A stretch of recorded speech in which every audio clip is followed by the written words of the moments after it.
tingkat kota. Ya kalau itu kota, ya seperti kota Balikpapan ya tidak ada juga desanya. Ya kalau kota itu biasanya jiwanya kelurahan. Jadi itu secara struktur seperti itu. Ya tidak mutlak juga, tapi di kota Bontan juga masih ada desanya. Ya, nanti sebentar lagi semua kota, semua ibu kota yang ada di provinsi yang 32 itu kalau ibu kotanya pasti akan menjadi kota. Itu sudah ya. Karena seperti kota Tanjung Selor, ada dulu DPD-nya ke sana sudah tamat aja Pak. Tunggu aja, semua jadi kota itu akan menjadi kota, ibu kota itu menjadi kota. Seperti Tanjung Selor.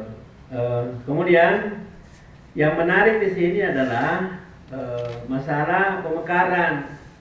Nah, Pak Camat tadi sudah siap semua untuk menjadi pemekaran. Barangkali tidak ada salahnya kalau saya jelaskan dulu apa sih sebenarnya persyaratan yang harus dipenuhi untuk menuju apa? Menuju Kabupaten Samarinda atau Tahun Baru. Karena kadang-kadang kalau misalnya ini tidak dipenuhi, tidak dipahami, kadang-kadang kita berjuang tapi ujung-ujungnya lemes. Ya kan Pak? Berjuang tanpa mengetahui apa yang diperjuangkan, apa syarat-syaratnya. Kalau kita mau pergi perang, ya kita harus bawa senjata dong. Ada senjatanya, harus ada pelurunya. Nah, ini yang harus saya sampaikan. Jadi sekalian berbagi ya. Jadi daerah otonomi baru di Kaltim itu Pak ada 3 yang saat ini saya tangani secara khusus, yaitu Kutai Timur pecahnya menjadi Kutai Utara. Nah, kemudian Kabupaten Pasir itu Pasir Selatan. Kemudian Berau itu Berau pesisir. Nah, kemudian di utara itu adalah Mas Batik itu di Nunukan. Ini baru pulang juga saya bicarakan masalah daerah perbatasan karena sana juga ribet karena kita lain. Nunukan itu separuh rumah ada di Malaysia, separuh ada di Indonesia. Jadi antik kan? Saya sekali berbagi ya. Kemudian apa yang menjadi persyaratan pertama? Pertama, syaratnya adalah apabila di satu daerah itu, kalau kabupaten itu kecamatannya ada 5 kecamatan. Kemudian di sini berapa Pak? Baru 3, berarti masih kurang 2. Yang kedua, pemekaran kelurahan, pemekaran kecamatan itu juga kecamatan harus ada 5 kelurahan. Nah, jadi memang mengurus ini tidak bisa serta-merta seperti membalik telapak tangan, memerlukan ketabahan dan kesabaran, memerlukan juga kecerdasan dan kemampuan untuk melobi. Siapa yang harus dilobi? Nah, kalau kota itu 4 Pak, itu bedanya.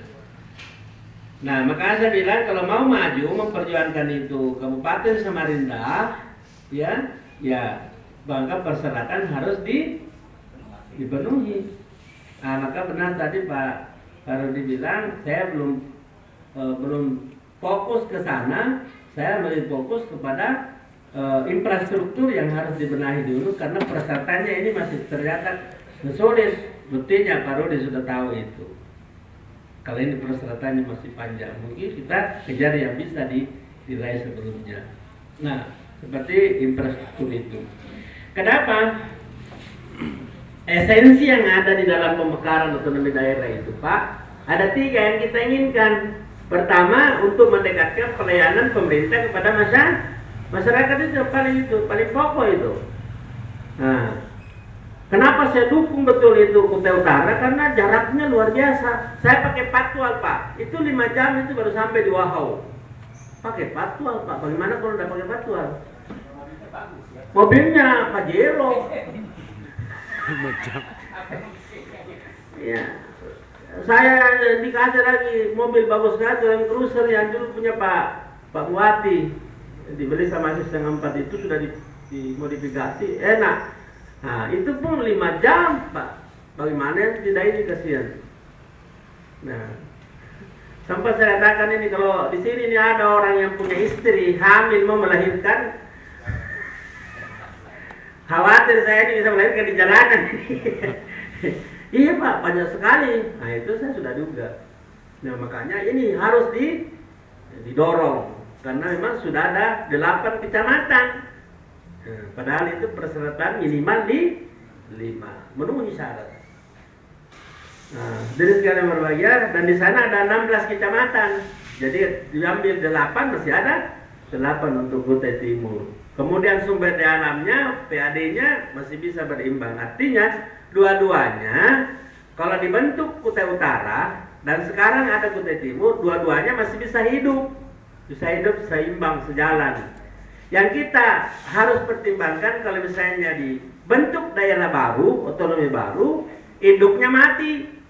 Nah ini kita tidak mau Pak. Jadi harus pertimbangan yang sangat matang, sangat hati-hati karena itu menggambarkan bagaimana nasibnya generasi muda 10 tahun, 20 tahun ke depan. Nah, makanya persyaratan yang kedua harus ada analisa akademisnya. Ya, yang syarat kedua Pak, harus ada analisa akademisi. Nah, kalau itu gampang karena dekat Unmul. Gitu Pak. Nah, itu mempertimbangkan luasnya, kepadatannya, persyaratan jumlah kelurahannya, jumlah camatnya, itu sistem akademisinya dia tertuang di situ semua. Yang ketiga ini syaratnya adalah harus ada persetujuan dari DPRD Kota Samarinda kalau di sini. Ya. Nah, yang keempat harus ada persetujuan dari Wali Kota selaku induknya Samarinda ini. Berapa sudah Pak? 4. Yang kelima harus ada persetujuan dari DPRD tingkat 1 Provinsi Kalimantan Timur. Yang keenam harus ada persetujuan dari Pak Gubernur. Ya. Nah, kalau itu sudah selesai, berarti ranahnya di tingkat provinsi tingkat 2 itu sudah selesai. Kemana lagi arahnya Bapak? Bapak laporkan ke Menteri Dalam Negeri, Seki, Dirjen Otonomi Daerah. Tembusannya kemana? Ke DPR RI dan DPD RI. DPR RI itu di Komisi 2, di DPD RI Komisi 1, Komisi 1. Nah, biasanya Menteri Dalam Negeri tidak akan pernah mau memproses, DPR RI juga tidak mau kutak-katik kalau belum ada rekomendasi dari DPD RI. Nah, kalau ngomong di DPD RI pasti Bapak cari saya. Kenapa? Tidak mungkin itu dicari anggota DPD di luar provinsi Kaltim kalau Kaltim mau pemekaran kan? Pasti dicari. Mana Komite 1? 32 di sana. Dari mana itu DOB-nya? Dari Kaltim. Mana Pak Idris? Tidak ada Pak Idris. Simpan dulu. Tidak ada anggotanya kok. Nah makanya saya beritahu seperti itu. Nah setelah itu Pak, ada suratnya begitu Pak. Kami pelajari sudah terpenuhi enggak syarat-syarat yang saya sebutkan tadi. Kalau sudah terpenuhi, kami minta lagi. Dengan tembusan itu kami surati Wali Kota, tolong bersurat ke DPD RI supaya Bapak datang, Wali Kotanya datang, Ketua DPRD-nya datang, Ketua Forum Presidiumnya yang menjadi timnya itu datang, kemudian beberapa tokoh agamanya datang, tokoh masyarakatnya datang supaya kelihatan kompak. Datanglah ke DPD RI untuk mempresentasikan bahwa Samarinda Sabra memang sudah layak untuk menjadi kabupaten. Nah, setelah Bapak presentasikan di situ, kami akan turun melihat benar nggak yang dipresentasikan itu seperti terjadi lapangan. Jangan sampai ada kecamatan dipinjam. Tahu apa namanya pinjam? Karena masih ada 3, pinjam dulu ke sana-sana. Nah ini turun dimekarkan, pinjam dulu kan. Nanti sudah dimekarkan baru kembalikan. Nah ini Ini bukan mengajari, Pak. Punya sewa. Nah, kalau sudah turun ke DPD untuk melihat kondisi yang ada, memang betul-betul seperti itu adanya, baru kembali ke sana lagi di DPD RI itu untuk memberikan rekomendasi untuk ditindaklanjuti di DPR RI. Tapi biasanya DPR RI kalau DPD sudah ngasih rekomendasi, DPR RI biasanya enggak sudah. Karena teman-teman saya juga itu pernah saya ajak, Pak Adi Muladi pernah saya ajak, Bu Atipa saya pernah ajak, istrinya Pak, siapa namanya yang mantan wali kota Pak Nur Baiti, yang satu lagi istrinya Pak siapa? Pak Mahyudin. Nah itu saya pernah ajak Pak, ayo kita ke Kutai Utara, kita lihat itu. Alhamdulillah DPD RI setuju, DPR RI setuju. Nah sekarang sudah masuk, kita undang, masuk semuanya tanggal 3 April Pak, tanggal 3 April tahun 2015 itu finalisasi jumlah DOB yang ada di Indonesia akan dilaksanakan itu sampai tahun 2025. Benar kan Pak? Sampai tahun 2025. Sesudah selesai itu tidak ada lagi pemekaran di Republik kita ini. Ini. Jadi tahun 2016 sampai tahun 2025 tidak ada lagi pemekaran di Republik kita ini. Yang saya tahu karena kesepakatan antara Dirjen DOP Menteri Dalam Negeri, kemudian DPD RI, DPR RI pada pembicaraan itu disepakati. Nah sekarang ini tinggal menunggu keluarnya penyempurnaan PP 47 ya tahun 2007. Nah ini Pak, informasi-informasi yang perlu saya sampaikan buat kita, artinya mengurusi pemekaran itu memerlukan waktu yang cukup panjang. Tidak segampang membalik telapak tangan. Nah inilah Pak barangkali Pak Camat hal-hal penting saya sampaikan kepada kita, jangan sampai kita ngurusi ngos-ngosan, ya ujung-ujungnya kelelahan, ya akhirnya putus asa. Nah tapi kalau kita sudah tahu seperti ini, apa sih yang tidak bisa dikomunikasikan? Nah itu Pak. Seperti Kutai Utara itu dulu waktu dikomunikasikan 58 menghadap sama saya. Wah, saya dikasih buku setebal ini Pak. Wah, bingung juga saya. Bagaimana? Berapa hari ini dibaca ini? Iya. Tapi saya kumpulkan 5 staf ahli saya. Ya kerja juga Pak. Kumpulkan staf ahli saya. Tolong dilihat ini. Jadi ini persyaratan, ini bukunya. Ini persyaratannya ditandai. Mana yang ada. Itu luar biasa Pak. Kerjaan dan harus dijawab dalam waktu sesingkat-singkatnya. Ya tapi tidak apa-apa kan digaji Ji. Hadirin sekalian berbahagia, itu yang berkenaan dengan silakan Pak. Saya kira jelas Pak ya masalah pemekaran itu. Silakan Pak. Sehingga bisa terselamatkan. Kalau tidak khawatir memang. Jangan sampai korupsi itu pindah bukan di negara lagi tapi pindah ke desa. Saya setuju. Ini itu merupakan kewajiban dan tanggung jawab kami. Dulu lagi Pak ada persoalan, dana itu tidak sampai ke desa, ada nyangkut di pemerintahan, ada di tingkat 2, ada di kecamatan, ada sampai-sampai. Saya bilang yang penting jangan dimakan tikus-tikus berdasi. Karena saya akan pantau terus khususnya di Kalimantan Timur. Kenapa? Saya tidak sependapat dan saya kasihan kalau ada desa di Kalimantan Timur ini terjebak dengan pertanggungjawaban keuangan. Makanya saya informasi terus kepada bagian pemerintahan desa di tingkat 1. Kemudian apa namanya?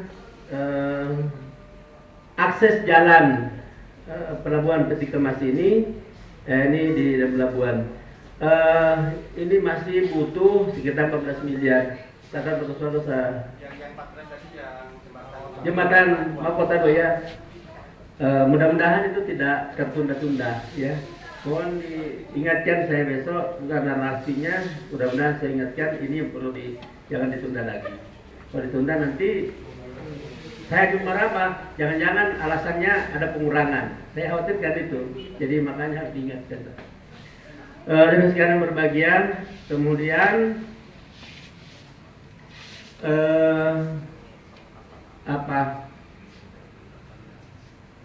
Masalah pemukiman pemukiman dan perumahan, ya kasihan juga. Saya sependapat Pak, Samarinda ini adalah ibu kota provinsi Kalimantan Timur. Ya, baik buruknya, maju mundurnya itu akan dilihat di barometernya provinsi Kalimantan Timur itu ada di Samarinda. Makanya saya mimpi ya Kalimantan Timur itu bagus sekali kantornya, penetaannya bagus. Mimpi. Ya, mudah-mudahan ini tidak menjadi mimpi di siang hari. Oleh karenanya, saya tidak ada habis-habisnya, saya tidak ada bosan-bosannya menginformasikan kepada yang bersentuhan dengan kegiatan hari itu. Di Kutai Kartanegara saja Pak, saya pernah ngomong sama Sultan. Pak, andai kata ini Kartanegara ini, Tenggarong ini, pinggirannya ini semua sampai perbatasannya Samarinda ini diadakan relokasi, ya tentunya dibuat dulu perumahan, perkampungan baru yang bisa menampung semuanya itu, baru itu dinormalisasi. Cantik sekali. Nah ini kemarin saya sudah ngomong sama Bu Rita, tapi saya tidak jadi lagi reses ke sana, ternyata mau ke sini. Nah itu mudah-mudahan Pak ini ide-ide seperti ini bagus, ini sangat bagus sekali. Jadi kekayaan sumber daya alam kita ini bisa dinikmati dan bisa dirasakan oleh masyarakat karena keteraturan yang memadai. Saya sependapat saya. Kemudian tata ruang dan pertanahan ini menjadi isu nasional Pak. Di Bontang itu di Bontang, saya bilang tanya Pak, udah berapa tahun jadi kepala BPN? Dari 15 tahun. Bisa nggak diberikan gambaran luasnya Bontang ini berapa banyak yang sudah disertifikasi? Tak bisa. Kenapa tidak bisa Pak? Tenaga ahli yang pengukurnya itu terbatas. Juru ukur. Saya bilang kalau Bapak 15 tahun seperti ini menderita menampung kesulitan dan kesusahan itu tidak ada solusinya. Aduh, Bapak ini menyiksa dirinya. Ya, akhirnya saya katakan lebih bagus Pak kalau kurang juru ukurnya itu menyatu saja tidak menyatu saja dengan kabupaten dan kota itu supaya tenaga kabupaten kota itu bisa direkrut untuk menjadi juru ukur. Kan lebih bagus itu Pak. Ini banyak sudah wali kota Pak, bupati yang menghendaki supaya seharusnya itu tata ruang dan pertanahan itu tidak usah ada menterinya. Tapi kalau saya ngomong sama Pak Peri dimarahin lagi saya. Yang menterinya Pak, saya ngomong biasa saja Pak. Sama-sama orang kami kok. Ya dia menteri, saya di DPD sama-sama pejabat tinggi negara. Ya tidak ada masalah saya ngomong Pak. Sama tingginya aja. SK-nya juga sama-sama dari Presiden Republik Indonesia. Saya bilang tidak usah jadi menteri. Nanti kalau selesai Bapak Menteri itu gabungkan saja dirjen saja ada di bawah Kementerian Dalam Negeri. Supaya apa? Supaya itu pertanahan itu yang ada di kabupaten kota itu masuk di dalam ruang lingkup wali kota. Kan lebih tahu dia daripada jadi masalah.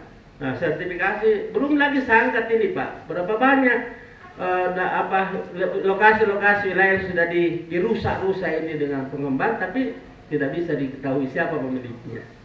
Nih, acuannya seperti di Kutai Utara, ya, namanya Pak Bob Hasan. Jadi mudah-mudahan Pak memang saya wacanakan ada pertemuan di lingkungan di tingkat para pemangku jabatan di lingkungan tata ruang dan pertanahan. Saya juga sudah ngomong Pak dengan Pak Menterinya, tolong nanti Pak satu saat kalau Bapak tidak bisa ikut, ya dirjennya atau irjennya biar dijelaskan pada publik yang ada di Kalimantan Timur. Karena ini sudah menjadi isu nasional dan saya suarakan bukan saja di Kaltim Pak, tapi pertemuan secara regional di Kalimantan Tengah itu pun saya angkat Pak. Kasihan ini Republik kita ini sudah 70 tahun tata ruangnya saya tidak bisa jelas. Bicaranya saya Menteri Pertahanannya Pak. Bagaimana mungkin Bapak bisa menjelaskan, mengawasi pertahanan ini, wilayahnya saja tidak jelas. Lebih rawan lagi di Bontang Pak, ini jalanan, ini Bontang, ini Kutai Timur. Bagaimana jalannya? Ini. Jadi memang harus ada ini disuarakan terus supaya lama-lama ada kebijakan untuk pemecahan masalah itu. Jadi itu masalah pertanahan tata ruang. Saya ingatkan saja saya Pak supaya saya bisa berbuat apa yang Bapak-Bapak inginkan sepanjang itu untuk kepentingan kemajuan masyarakat seluruh Kalimantan Timur, Kalimantan Utara. Masih ada 3 tahun. Ya, nomor HP saya Pak 0811 59 ya 0811 59 1034. Saya tuh kadang-kadang ketawa Pak. Harusnya itu kalau dia nelpon Pak, ada juga marah-marah Pak kalau ditelepon saya tidak angkat. Padahal saya sembahyang kasihan.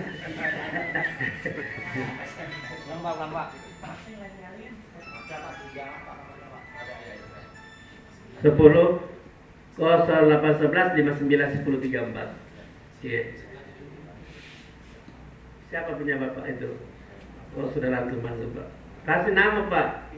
Iya. Kalau tidak ada namanya kadang-kadang susah dijawab itu karena itu staf saya yang pegang ini HP saya berjalan ke saya Pak. Jadi tidak ada yang tidak bisa di ini. Jadi hadirin sekalian berbahagia. Kadang-kadang juga saya dimarahi sama staf itu. Jangan dibagi-bagi nomor tak Pak. Banyak sekali nelpon saya bilang biar itu silaturahminya dijaga. Ini nih. Dan hadirin sekalian berbahagia. Masih ada satu, silakan Pak.